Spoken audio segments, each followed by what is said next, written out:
북한 6번째 핵실험. 그날 우리 학교에선 축하 집회가 열렸습니다. 핵강국 만세! 학생들이 외쳤어요. 하지만 그날 밤 배급이 완전히 끊겼습니다. 핵무기는 만들었는데 학생들은 굶었어요. 일주일 후 학교에서 애국미를 걷기 시작했습니다. 학생 한 명당 쌀 5kg. 못 내면 퇴학. 명숙이가 울면서 왔습니다. 선생님, 저희 집엔 쌀이 없어요. 명숙이가 교실에서 쓰러졌습니다. 14살, 사흘째 굶은 아이였어요. 저는 그 아이를 안고 보건실로 뛰어갔습니다. 하지만 보건실엔 약이 하나도 없었어요. 30분 전 저는 칠판에 이렇게 썼습니다. 원수님께서 우리 인민을 어버이처럼 돌보신다. 고 가르쳤습니다. 3개월 후 명숙이는 흔적도 없이 사라졌고 저는 탈북을 결심했습니다. 이 이야기가 궁금하시다면 좋아요, 구독 부탁드리고 어디서 시청하고 계신지 함께 댓글로 남겨주세요. 여러분의 관심이 큰 힘이 됩니다. 그럼 이야기 시작하겠습니다. 저는 지금 서울 강남의 한 학원 강의실에 서 있습니다. 오늘도 중학생들에게 수학을 가르쳤어요. 아이들이 선생님, 이거 왜 배워요? 라고 물으면 저는 웃으며 대답하죠. 나중에 내가 원하는 걸 하려면 필요해. 하지만 5년 전만 해도 저는 전혀 다른 대답을 했습니다. 위대한 수령님께서 주신 은혜를 갚기 위해 배우는 거다. 그때 저는 함경북도 청진의 한 중학교 수학교사였거든요. 2018년 12월 영하 25도의 두만강을 건널 때까지만 해도 제가 이렇게 자유롭게 살 수 있을 거라고는 상상도 못했습니다. 강을 건너다 얼음이 갈라지는 소리를 들었을 때 저는 생각했어요. 아, 이제 끝이구나. 그런데 지금 저는 살아있습니다. 자유롭게 숨 쉬고 원하는 말을 하고 원하는 책을 읽습니다. 하지만 북한에 두고 온 제 학생들을 생각하면 가슴이 찢어집니다. 제가 탈북을 결심한 건 한 학생 때문이었습니다. 14살 명숙이라는 아이였어요. 어느 날 수업 시간에 그 아이가 책상에 엎드려 있더군요. 명숙아, 왜 그러니? 제가 물었을 때 아이는 고개를 들지도 못했습니다. 수업이 끝나고 아이를 불렀습니다. 선생님, 저 어제부터 아무것도 못 먹었어요. 집에 먹을 게 하나도 없어요. 그 말을 듣는 순간 제 손이 떨렸어요. 왜냐하면 바로 전날 저는 김정은 동지의 위대함을 칠판에 가득 적어가며 가르쳤거든요. 위대한 원수님께서는 인민들을 어버이처럼 돌보신다. 그렇게 가르치고 다음 날 아이는 굶주려 있었습니다. 그날 이후 저는 매일 밤 고민했어요. 내가 가르치는 게 맞는가? 이게 진실인가? 지금부터 제가 20년간 북한 교사로 살면서 목격한 진실과 목숨을 걸고 그곳을 떠나온 이야기를 들려드리겠습니다. 저는 1998년 청진교원대학을 졸업하고 청진제일중학교에 배치받았습니다. 23살이었어요. 그때는 고난의 행군 막바지였죠. 거리엔 꽃제비들이 넘쳐났고 배급은 끊긴 지오래였습니다. 첫 출근 날 교무실에 들어서니 선배 교사 한 분이 말씀하셨어요. 김 선생, 여긴 학생들 가르치는 곳이 아니야.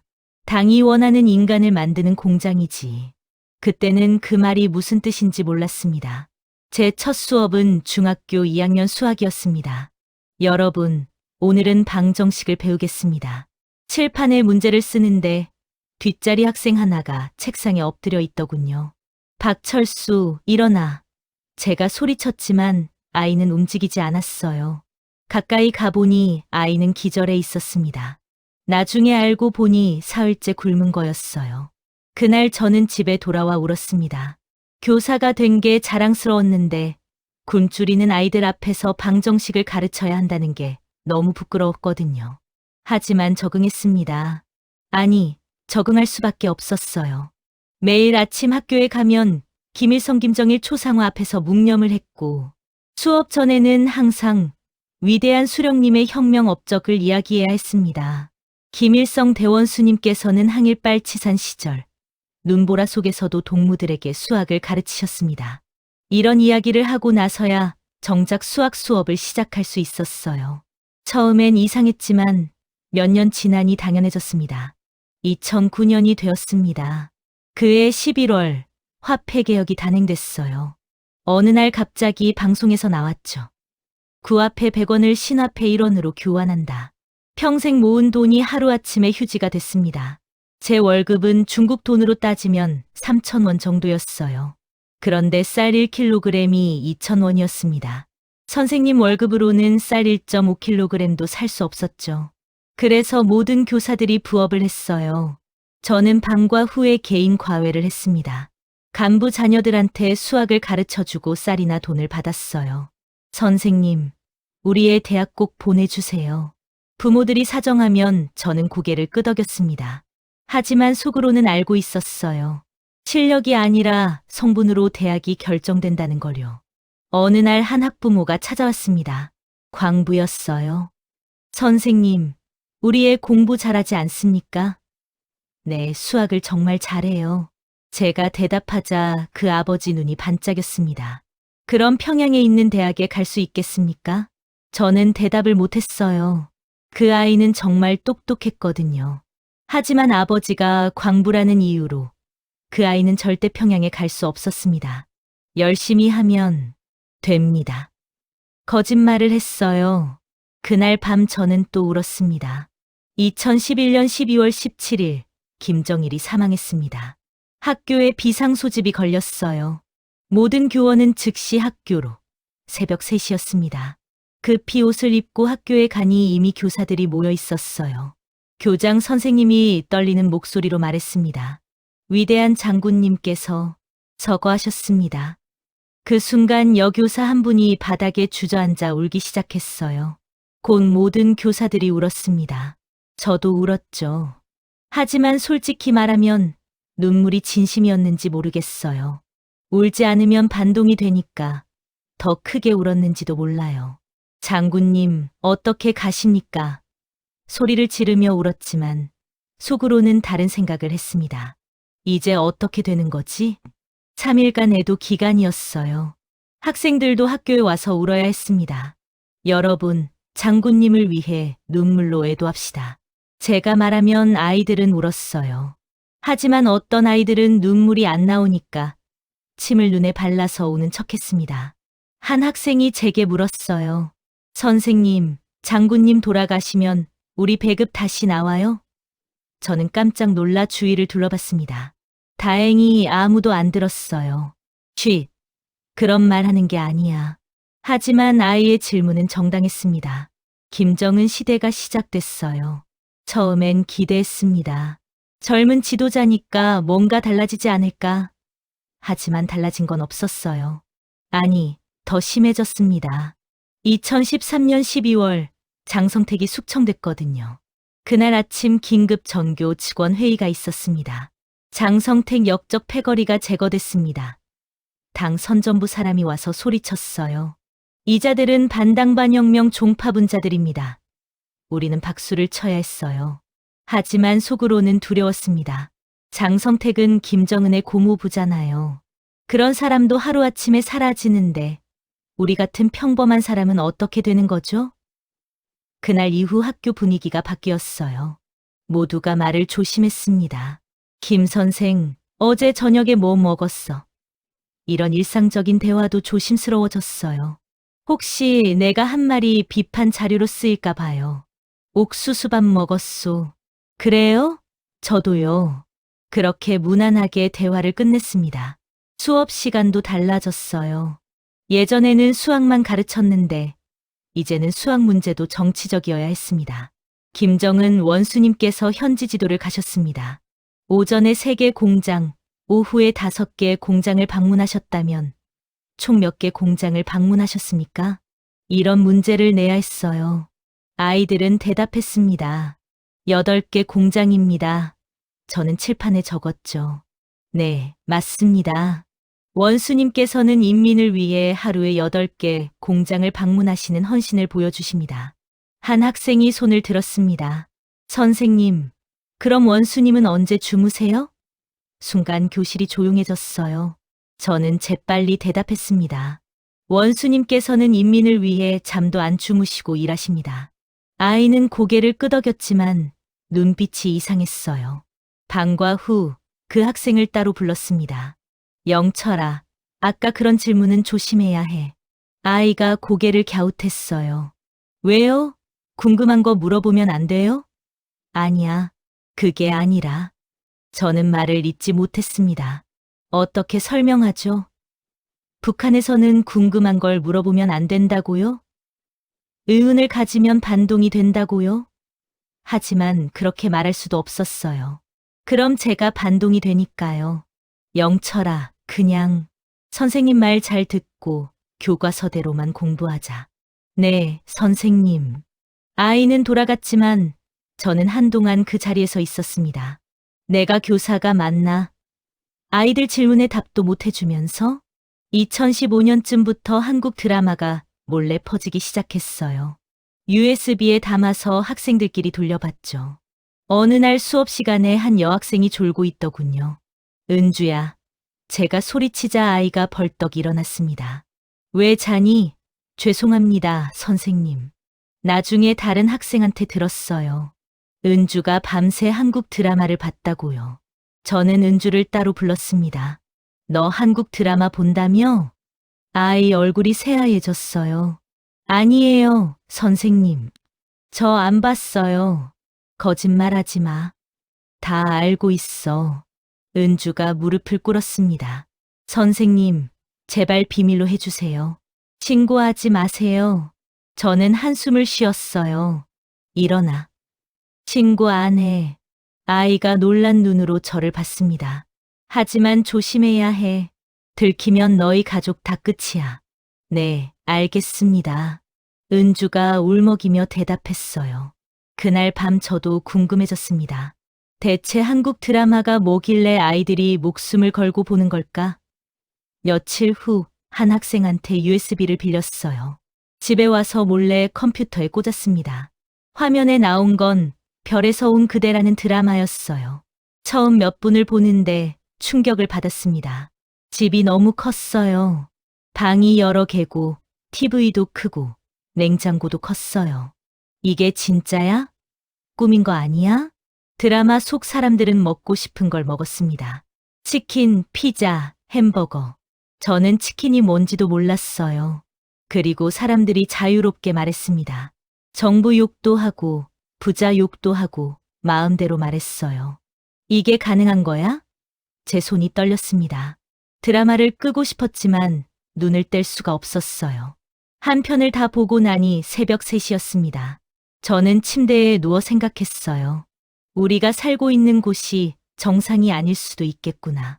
다음 날 학교에 가는데 거리가 달라 보였습니다. 낡은 건물, 어두운 얼굴, 굽은 어깨. 어제까지는 당연했던 풍경이 오늘은 이상하게 느껴졌어요. 우리만 이렇게 사는 거구나.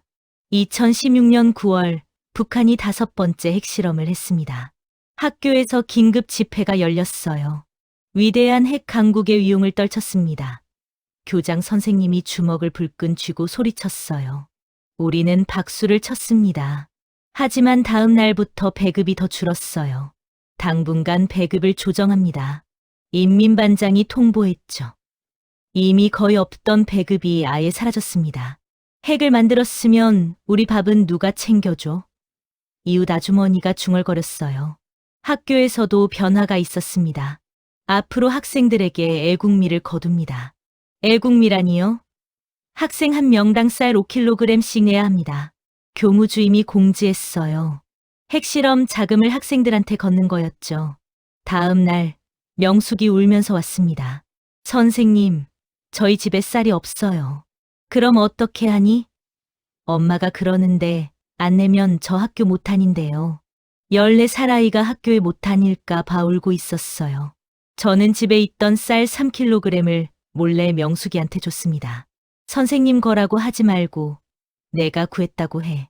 선생님. 명숙이가 제 손을 잡았어요. 아이 손이 얼음장처럼 차가웠습니다. 그해 겨울이 유독 추웠습니다. 석탄 배급도 끊겼고 전기도 하루에 1~2시간만 들어왔어요. 교실에 난방이 안 됐습니다. 학생들은 두꺼운 옷을 껴입고 수업을 들었지만 추위에 떨었어요. 선생님, 너무 추워요. 한 학생이 말했습니다. 조금만 참아라. 곧 따뜻해질 거야. 하지만 거짓말이었어요. 겨울은 더 추워졌고 교실은 더 얼어붙었습니다. 어떤 학생은 동상에 걸려 손가락 하나를 잃었어요. 2017년 1월 제 생일이었습니다. 41살이 됐어요. 생일날 아침 거울을 보니 제 얼굴이 낯설었습니다. 주름이 깊어졌고 머리카락에 흰머리가 섞여 있었어요. 나 언제 이렇게 늙었지? 그날 학교에 가는 길에 꽃제비 한 명을 봤습니다. 10살쯤 돼 보이는 남자아이였어요. 쓰레기통을 뒤지고 있더군요. 저는 가방에서 빵 하나를 꺼내 아이한테 줬습니다. 여기. 아이는 빵을 낚아채듯 받아서 입에 넣었어요. 씹지도 않고 삼켰습니다. 천천히 먹어. 제가 말했지만 아이는 듣지 않았어요. 금방 다 먹고는 저를 쳐다봤습니다. 더 없어요?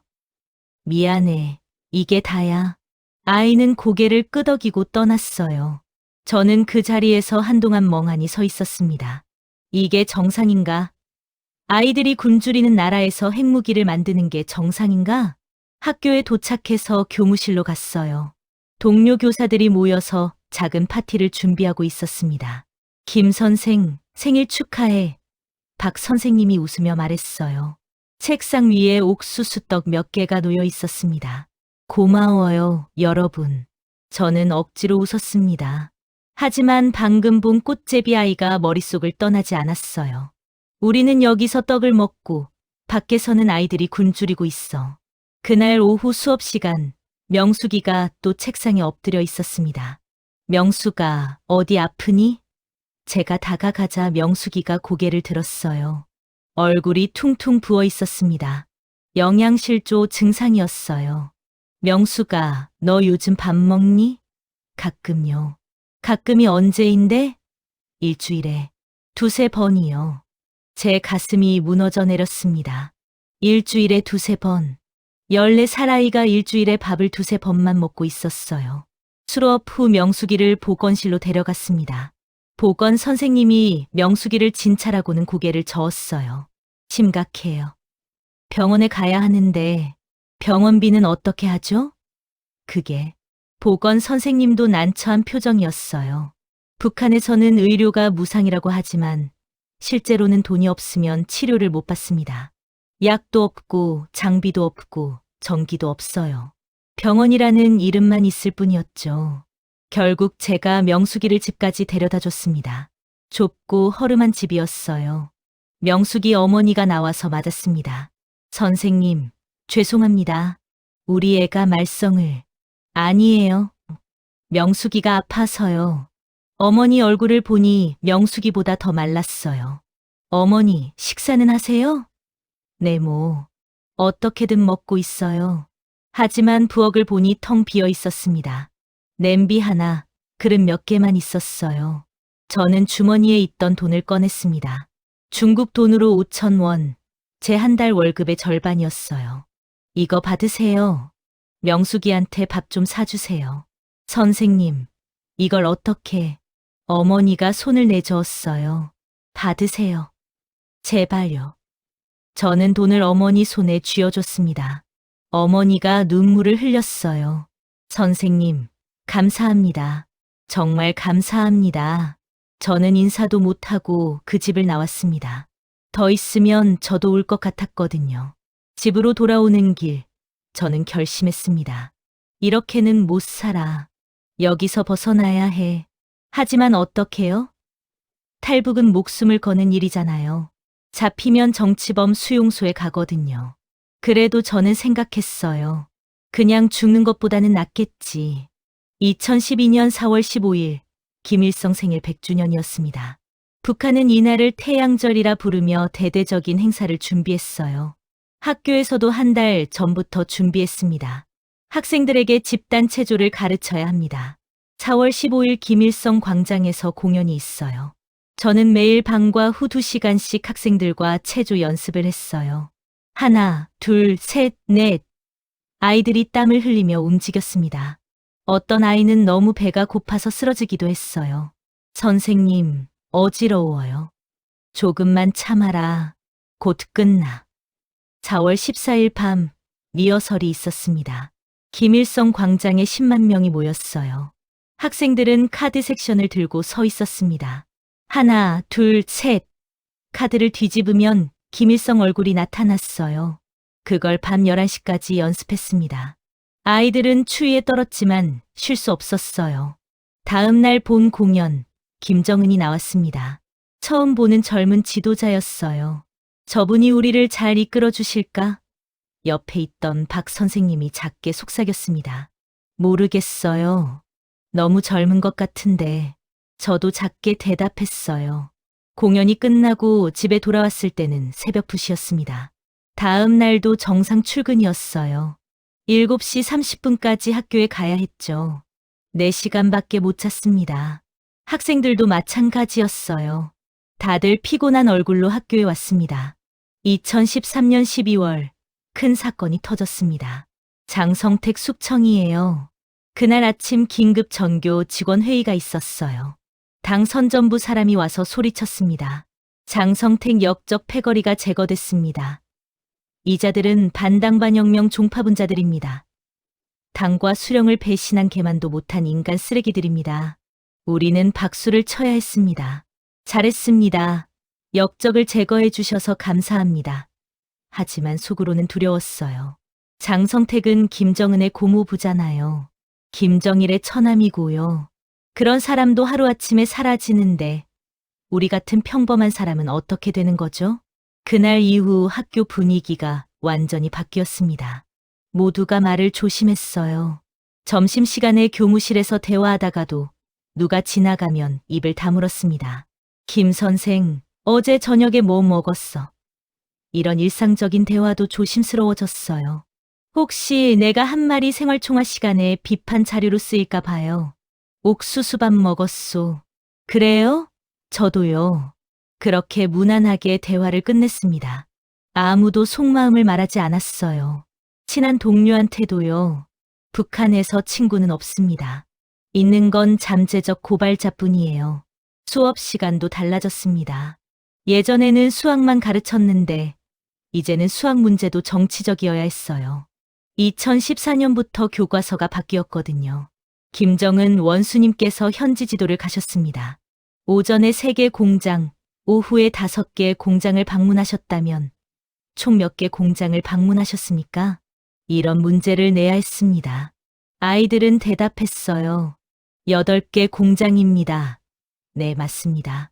원수님께서는 인민을 위해 하루에 8개 공장을 방문하시는 헌신을 보여주십니다. 우리도 원수님처럼 조국을 위해 헌신해야 합니다. 한 학생이 손을 들었어요. 선생님, 그럼 원수님은 언제 주무세요? 밥은 언제 드세요? 순간 교실이 조용해졌습니다. 위험한 질문이었거든요. 저는 재빨리 대답했어요. 원수님께서는 인민을 위해 잠도 안 주무시고 밥도 거르시며 일하십니다. 그것이 바로 인민을 위한 헌신정신입니다. 아이는 고개를 끄덕였지만 눈빛이 이상했어요. 그게 가능한가? 라고 묻는 것 같았습니다. 저도 알아요. 말이 안 되는 걸요. 하지만 그렇게 가르쳐야 했습니다. 방과 후 그 학생을 따로 불렀어요. 영철아, 아까 그런 질문은 조심해야 해. 아이가 고개를 갸웃했습니다. 왜요? 궁금한 거 물어보면 안 돼요? 아니야, 그게 아니라. 저는 말을 잇지 못했어요. 어떻게 설명하죠? 북한에서는 궁금한 걸 물어보면 안 된다고요? 의문을 가지면 반동이 된다고요?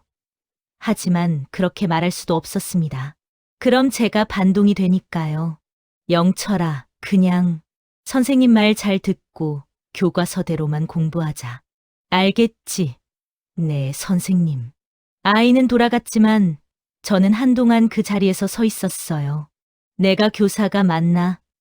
아이들 질문에 답도 못 해주면서 오히려 질문하지 말라고 하면서 2015년쯤부터 한국 드라마가 몰래 퍼지기 시작했습니다.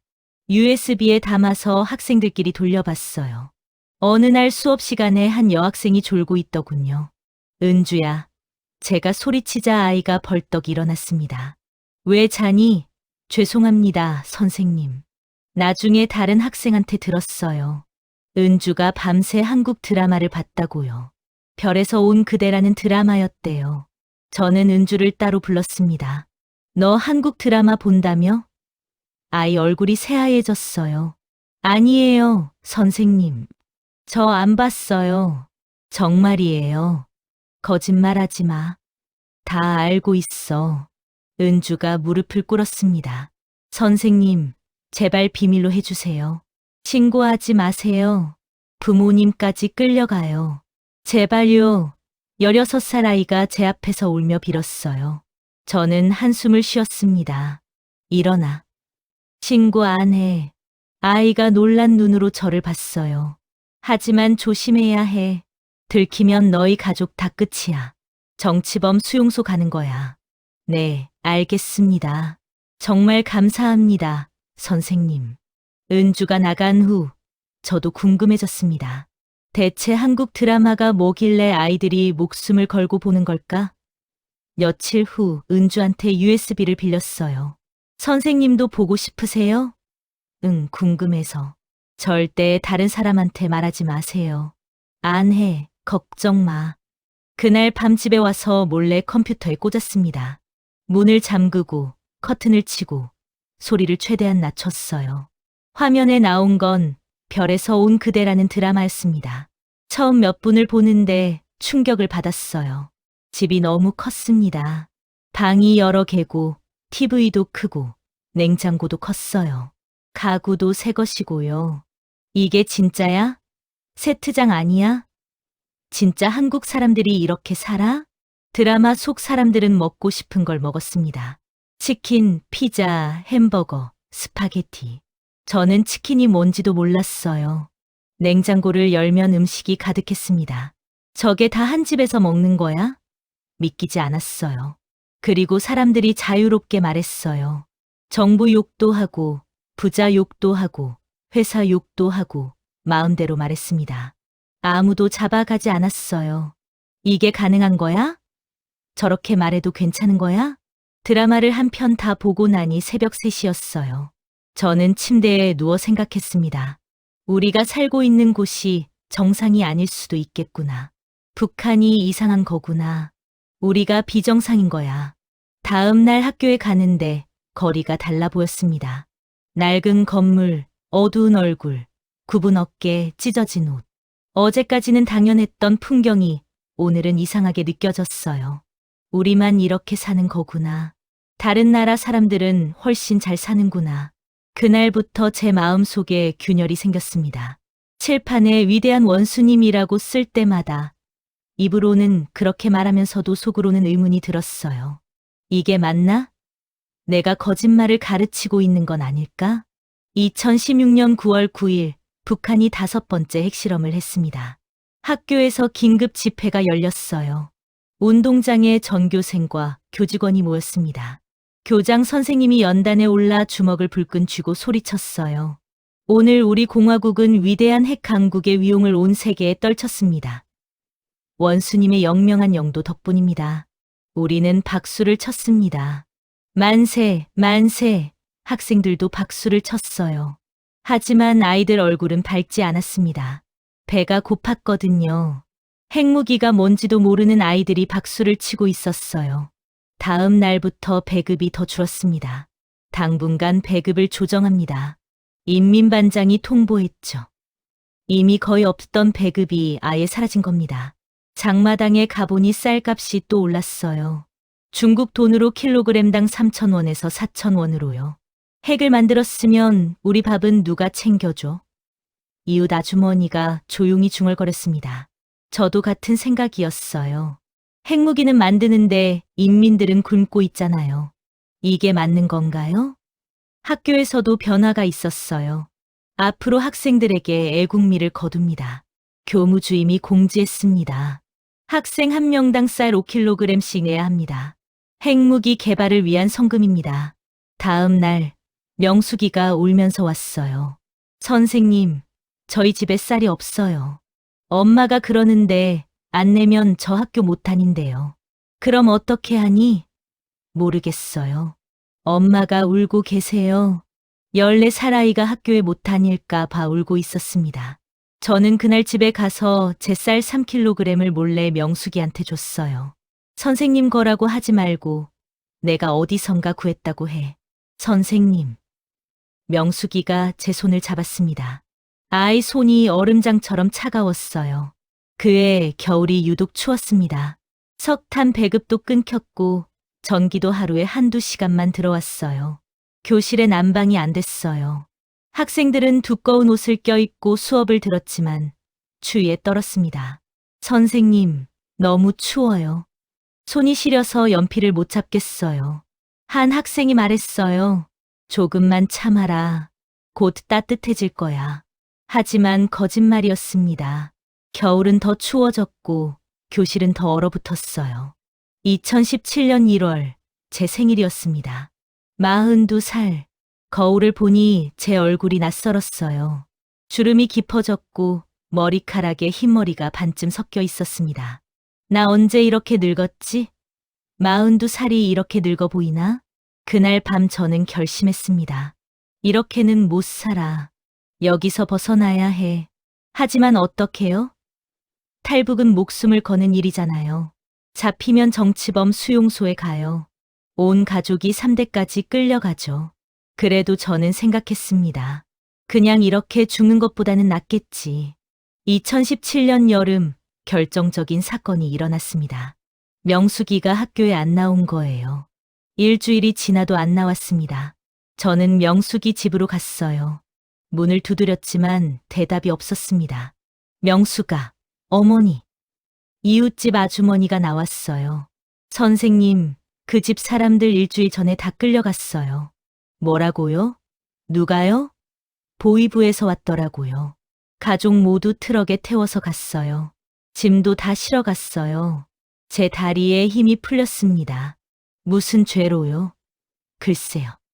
한국 영화를 봤다는 소문이 있던데 누가 신고했나 봐요.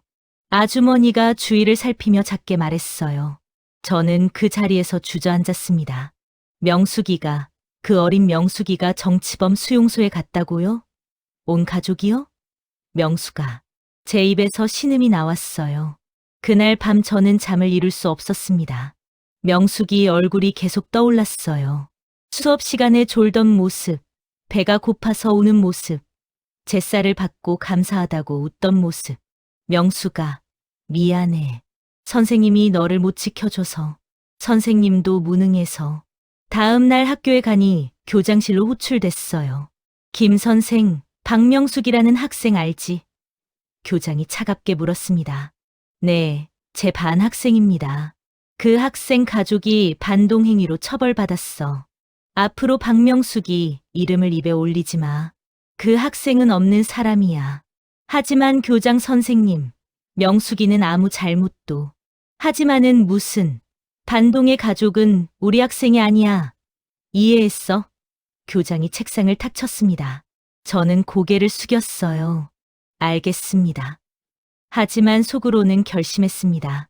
나도 여기서 나가야 해. 이런 곳에서는 더 이상 못 살아.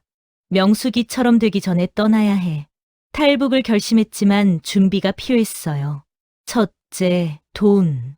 브로커한테 줄 돈이 필요했습니다. 저는 과외를 더 많이 했어요. 밤늦게까지 학생들을 가르치고 쌀이나 돈을 받았습니다. 조금씩 모았어요. 둘째, 정보. 어떻게 국경을 넘는지, 누구한테 연락하는지 알아야 했습니다. 조심스럽게 수소문했어요.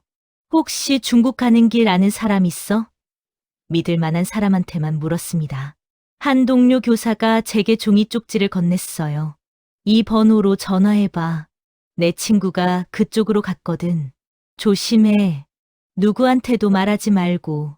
그 교사도 떨리는 목소리였습니다. 셋째, 용기. 이게 제일 어려웠어요. 밤마다 두려웠습니다.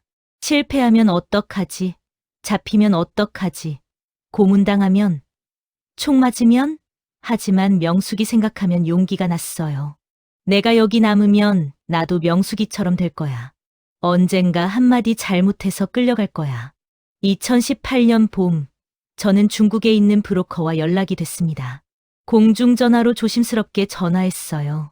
학교에서 한참 떨어진 곳이었습니다. 여보세요? 탈북 도와주신다고 들었습니다.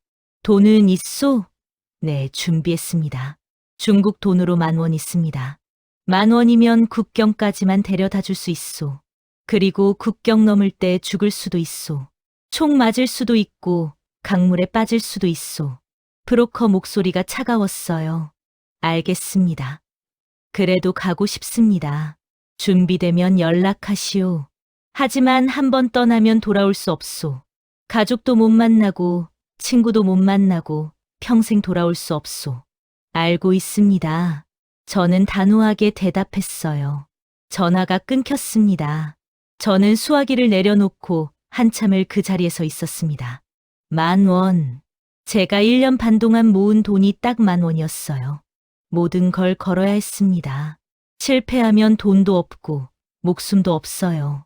하지만 더 이상 미룰 수 없었습니다. 매일 학교에서 거짓말을 가르치는 게 견딜 수 없었거든요. 여름이 됐어요. 탈북하기 좋은 계절입니다. 강물이 녹아서 건너기 쉽거든요. 저는 브로커한테 연락했습니다. 준비됐습니다. 떠나고 싶습니다. 좋소. 다음 주 수요일 밤 10시 회령역 뒤편 창고로 오시오. 혼자 오시오. 일주일이 남았습니다. 그 일주일 동안 저는 평소처럼 생활했어요. 학교에 가고 수업하고 과외하고 아무도 눈치채면 안 됐거든요. 하지만 마음은 계속 떨렸습니다. 마지막 수업날 학생들을 보니 눈물이 났어요. 이 아이들을 다시는 못 보겠구나. 수업을 마치고 교실을 나서는데 한 학생이 달려왔습니다. 선생님, 감사했어요. 선생님 수업 재미있었어요. 내년에도 선생님이 담임 맡아주세요. 그래, 고마워. 저는 그 아이를 꼭 안았습니다. 앞으로도 열심히 공부해. 꿈을 잃지 마. 네, 선생님. 아이가 웃으며 대답했어요. 저는 돌아서서 걸었습니다. 뒤돌아보면 주저앉을 것 같았거든요. 2018년 12월 12일 수요일, 제 마지막 날이었습니다. 평소처럼 학교에 가서 수업했어요. 하지만 모든 게 마지막이라고 생각하니 눈에 들어오더군요. 교실 창문, 칠판, 책상, 20년을 매일 봤던 풍경들. 수업이 끝나고 교무실로 갔습니다. 동료 교사들이 있었어요. 김 선생, 오늘 표정이 이상한데 무슨 일 있어? 박 선생님이 물었습니다. 아니에요. 그냥 좀 피곤해서요. 그래? 몸 조심해. 저녁 6시 학교를 나섰습니다. 평소보다 일찍이었어요. 집으로 가는 길, 청진거리를 걸으며 생각했습니다. 이 길을 다시는 못 걷겠구나. 장마당을 지나고 대동강을 건너고 집에 도착했어요. 집에서 가방을 챙겼습니다. 옷 2벌, 양말 2켤레, 속옷. 그게 다였어요. 많이 가져가면 의심받으니까요. 사진 한 장을 넣었습니다. 부모님과 함께 찍은 사진이었어요. 2010년에 찍은 거였죠. 이제 부모님도 못 보겠구나. 밤 9시 집을 나섰습니다. 문을 잠그고 나오는데 이웃 아주머니와 마주쳤어요. 어디 가요? 이 밤에? 네, 친구 집에 잠깐 다녀올게요. 조심히 다녀와요. 네, 저는 고개를 숙이고 걸었습니다. 다시는 돌아오지 못할 걸 알면서요. 회령역까지는 기차로 3시간이었습니다. 기차 안에서 창밖을 봤어요. 어두운 북한 땅이 지나갔습니다. 불빛 하나 없는 마을들, 텅 빈 거리. 이게 마지막이구나. 회령역에 도착했을 때는 밤 10시 30분이었어요. 역 뒤편 창고로 갔습니다. 어둠 속에서 누군가 다가왔어요. 김 선생이요? 네. 돈은 저는 봉투를 건넸습니다. 중국 돈 10,000원. 제 전 재산이었어요. 브로커가 세어보고 고개를 끄덕였습니다. 따라오시오. 조용히. 우리는 어두운 길을 걸었어요. 1시간쯤 걸었을까요? 강물 소리가 들렸습니다. 두만강이었어요. 여기서 건너야 하오. 물이 허리까지 차오를 거요. 순찰대가 보면 총 쏘니까 조심하시오. 브로커가 말했습니다. 저는 강을 내려다봤어요. 칠흑같이 어두웠습니다. 건너편에 중국이 있다는 게 믿기지 않았어요. 준비됐소? 네, 가겠습니다. 저는 강으로 내려갔습니다. 물이 차가웠어요. 12월인데도 얼지 않았지만 얼음장 같았습니다. 발을 담그자마자 온몸이 얼어붙는 것 같았어요.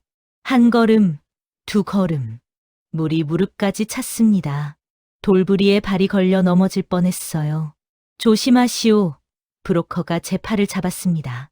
다시 걷기 시작했어요. 물이 허리까지 올라왔어요. 갑자기 불빛이 비쳤습니다. 거기서 순찰대 목소리였습니다. 제 심장이 멎는 줄 알았어요. 뛰시오. 브로커가 소리쳤습니다. 저는 미친 듯이 강을 건넜어요. 물을 헤치고 발을 떼고 숨을 참고 총소리가 울렸습니다. 탕, 탕 물보라가 튀었어요. 제 옆을 스쳐 지나갔습니다. 죽는구나. 그 생각이 머릿속을 스쳤어요. 하지만 멈출 수 없었습니다. 계속 앞으로, 앞으로. 드디어 발이 땅에 닿았어요. 중국 땅이었습니다. 저는 흙을 붙잡고 기어 올라갔어요. 뒤에서 또 총소리가 들렸지만 이미 늦었습니다. 저는 중국에 있었어요. 일어나시오, 빨리. 브로커가 제 팔을 끌었습니다. 우리는 숲속으로 뛰었어요. 나뭇가지가 얼굴을 긁고 돌이 발바닥을 찔렀지만 멈추지 않았습니다. 30분쯤 달렸을까요? 작은 집이 보였어요. 여기요. 브로커가 문을 두드렸습니다. 문이 열리고 조선족으로 보이는 남자가 나왔어요. 들어오시오. 저는 집 안으로 들어갔습니다. 따뜻했어요. 난로가 켜져 있었거든요. 옷 갈아입으시오. 남자가 마른 옷을 건넸습니다. 저는 화장실로 가서 옷을 갈아입었어요. 거울에 비친 제 얼굴을 보니 눈물이 났습니다. 살았구나. 정말 살았어. 북한을 벗어났어. 하지만 안도하기엔 너무 빨랐어요. 다음 날 아침 브로커가 말했습니다. 여기는 중국이지만 안전하지 않소. 공안들이 탈북자를 잡아서 북한으로 보내요. 조심해야 하오. 그럼 어떻게 해요? 한국으로 가려면 동남아시아를 거쳐야 하오. 라오스나 태국으로요. 얼마나 걸려요? 빠르면 2달, 늦으면 반년. 돈도 더 필요하고요. 제 주머니는 텅 비어 있었습니다. 국경 넘는데 전 재산을 썼거든요. 돈이 없는데요. 그럼 여기서 일하면서 모아야지요. 브로커가 무표정하게 말했어요. 일자리는 식당이었습니다. 중국 음식점에서 설거지를 하는 거예요. 하루 12시간씩 일했어요. 아침 6시부터 저녁 6시까지. 손이 갈라지고 허리가 아팠지만 참았습니다. 돈을 모아야 했거든요. 한 달에 중국 돈으로 2,000원을 벌었어요. 밥값을 빼면 1,500원 남았습니다. 동남아까지 가는데 10,000원 더 필요해요. 브로커가 말했어요. 1,500원씩 모으면 7개월이 걸려요. 하지만 그렇게 오래 기다릴 수 없었습니다. 어느 날 식당 주인이 제게 말했어요. 너 신분증 있어? 아니요. 그럼 공안 오면 잡혀가. 조심해. 요즘 단속이 심해졌어. 3달 후, 브로커가 좋은 소식을 가져왔어요. 교회에서 돕겠다고 해요. 돈을 지원해 준대요. 정말요? 네, 한국 선교사들이 탈북자를 도와주거든요. 다음 주에 출발할 수 있어요. 저는 브로커에게 물었습니다. 왜 도와주는 거예요? 저를 모르는데 그 사람들은 같은 민족이니까 돕는 거래요.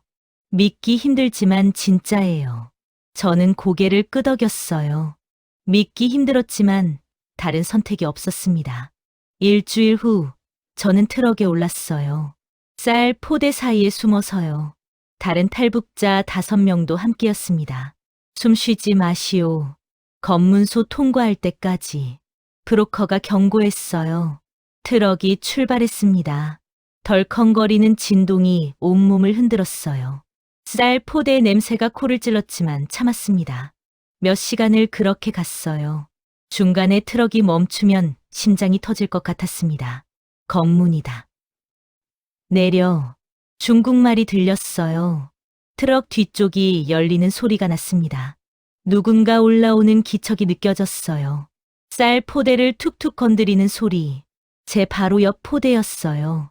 들켰구나. 그 생각이 들었습니다. 하지만 갑자기 됐어. 가라는 소리가 들렸어요. 문이 닫히고 트럭이 다시 움직였습니다. 저는 그제야 숨을 내쉬었어요.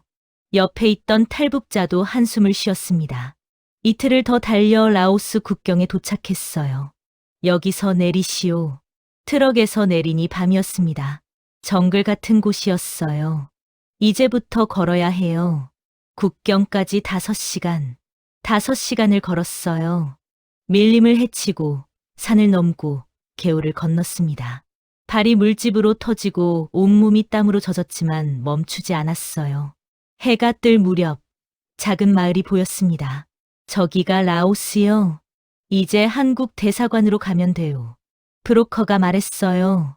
저는 그 말을 듣고 눈물이 났습니다. 정말 거의 다 왔구나. 거의 자유를 얻었어. 하지만 라오스도 안전하지 않았습니다.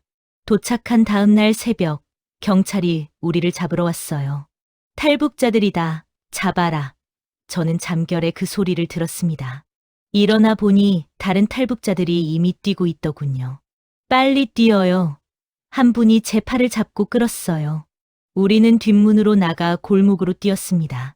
경찰 호루라기 소리가 뒤에서 울렸어요. 멈춰. 라오스 말로 소리쳤지만 우리는 계속 뛰었습니다. 한 탈북자가 잡혔어요. 나이 많으신 분이었습니다. 도와줘요. 놓아주세요. 그분이 소리쳤지만 우리는 어쩔 수 없었어요. 멈추면 다 잡히니까요. 저는 계속 뛰었습니다. 숨이 턱까지 차올랐지만 멈추지 않았어요. 어느 교회 뒷문으로 들어갔어요. 한국 선교사가 있었습니다. 어서 오세요. 여기 안전해요. 선교사님이 문을 잠그고 우리를 안으로 데려갔습니다. 지하실이었어요. 좁았지만 따뜻했어요. 여기서 며칠 쉬세요. 태국으로 가는 길을 알아볼게요. 선교사님이 물과 빵을 가져다 줬습니다. 저는 빵을 한 입 베어 물고 울었어요.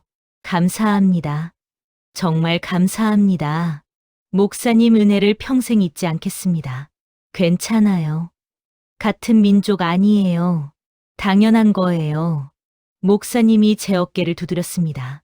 저는 그 말에 더 울었어요. 북한에서는 같은 민족이라는 말이 무의미했거든요. 서로 감시하고 고발하는 게 일상이었으니까요.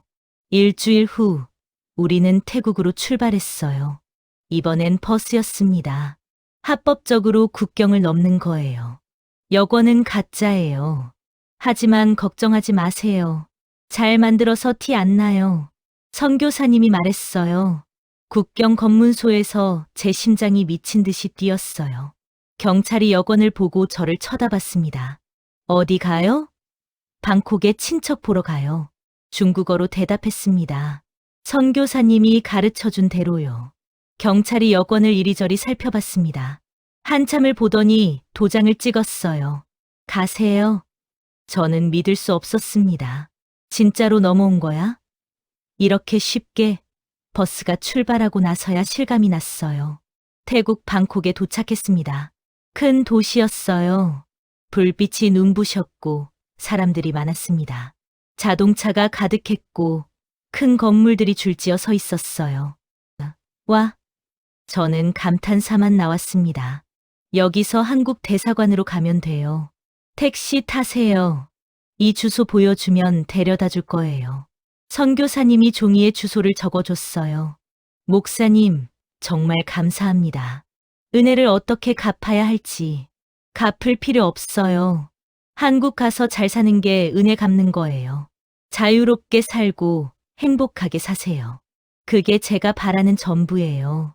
목사님이 제 손을 꼭 잡았어요. 다음 날 아침, 저는 택시를 탔습니다.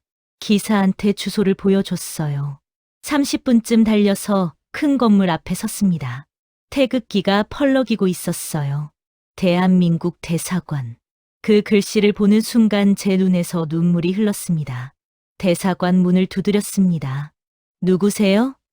탈북자입니다. 도와주세요. 제발요.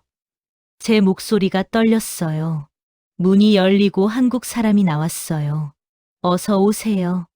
많이 힘드셨죠? 그 말에 저는 더 이상 참지 못하고 울음을 터뜨렸습니다. 네, 정말 힘들었어요. 말이 제대로 안 나왔어요. 직원이 제 어깨를 두드렸습니다. 이제 안전해요. 걱정 마세요. 대사관 안으로 들어갔어요. 따뜻했습니다. 의자에 앉으니 다리에 힘이 풀렸어요. 물 드실래요? 네, 감사합니다. 물을 마시는데 손이 떨려서 제대로 못 마셨습니다. 신분 확인하고 서류 작성하고 면접하면 한국으로 갈 수 있어요. 보통 한 달 정도 걸려요. 직원이 설명했어요. 한 달이요? 네, 빠르면 더 짧을 수도 있어요. 그날부터 대기가 시작됐습니다. 대사관에서 마련해준 숙소에서 지냈어요. 작은 방이었지만 깨끗했습니다. 침대도 있고 화장실도 있었어요. 혼자 쓰는 방이라는 게 믿기지 않았습니다. 일주일 후 면접이 있었어요. 북한에서 뭐 하셨어요? 교사였어요. 중학교에서 수학을 가르쳤어요. 20년 동안요. 탈북한 이유는요? 거짓을 가르치는 게 싫었어요. 학생들한테 진실을 말해주고 싶었는데 북한에서는 그럴 수 없었거든요. 매일 칠판에 위대한 수령님이라고 쓰면서 학생들은 굶주리고 있었어요. 그게 견딜 수 없었습니다. 제 목소리가 떨렸어요. 면접관이 고개를 끄덕였습니다. 이해합니다. 많이 힘드셨겠어요. 곧 한국으로 갈 수 있을 거예요. 한 달 후 비행기표가 나왔습니다. 내일 인천행 비행기 타세요. 오전 10시 출발이에요. 직원이 표를 건네줬어요. 저는 표를 받아 들고 한참을 바라봤습니다. 인천, 대한민국. 믿기지 않았어요. 정말 한국에 가는구나. 자유의 나라. 거짓말 안 해도 되는 곳. 북한에서 꿈꿨던 그곳. 하지만 한편으로는 두려웠습니다. 내가 그곳에서 잘 살 수 있을까? 적응할 수 있을까? 그날 밤 잠을 이룰 수 없었어요. 내일이면 한국에 가요. 내일이면 진짜 자유를 얻어요. 창밖을 보니 방콕 불빛이 반짝이고 있었습니다. 내일이면 저 불빛도 못 보겠구나. 다음 날 아침 일찍 일어났어요. 가방을 챙기고 대사관으로 갔습니다. 직원이 공항까지 데려다 줬어요. 한국 가서 잘 사세요. 힘들면 언제든 정부 지원 받을 수 있어요. 네, 감사합니다. 정말 감사합니다. 저는 인사하고 공항 안으로 들어갔어요. 큰 공항이었습니다. 사람들이 가득했고 면세점도 많았어요. 이게 공항이구나. 비행기에 올랐습니다. 처음 타보는 비행기였어요. 좌석에 앉으니 승무원이 다가왔습니다. 안전벨트 매주세요. 안전벨트를 어떻게 매는지 몰라서 승무원이 도와줬어요. 비행기가 이륙했습니다. 구름 위로 올라가는 걸 창밖으로 봤어요. 이게 하늘이구나. 이게 하늘 위구나. 감탄이 절로 나왔습니다. 옆자리 승객이 웃으며 말했어요. 처음 타보세요? 네, 걱정 마세요.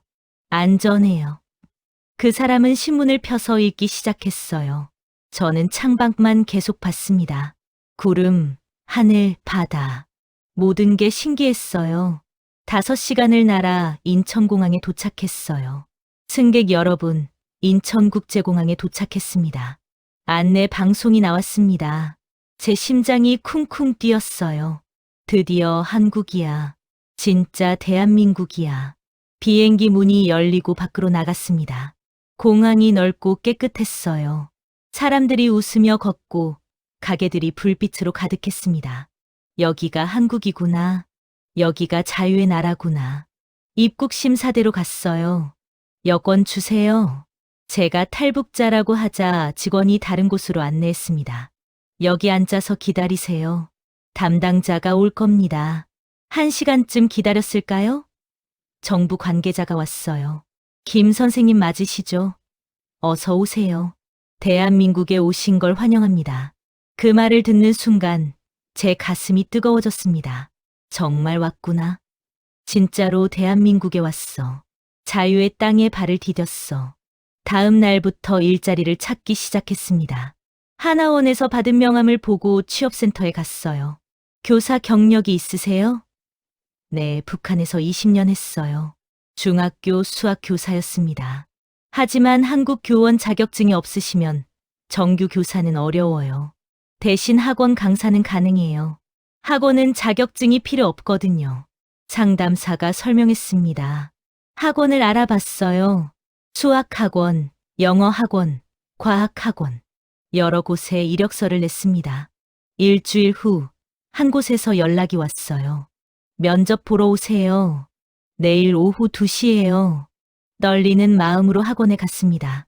강남역 근처였어요. 큰 건물이었습니다. 탈북민이시라고요? 원장님이 물었어요. 네. 2019년 1월에 한국에 왔습니다. 힘드셨겠어요? 그래도 교사 경력이 있으니 좋네요. 중학생 수학 가르칠 수 있어요? 네, 할 수 있어요. 20년 했으니까요. 그럼 시범 수업 한번 해보시겠어요? 시범 수업을 했습니다. 학생 5명 앞에서 방정식을 가르쳤어요. 여러분, 오늘은 1차 방정식을 배우겠습니다. 칠판에 문제를 쓰는 손이 익숙했습니다. 20년 동안 매일 했던 일이니까요. 수업이 끝나고 원장님이 말했어요.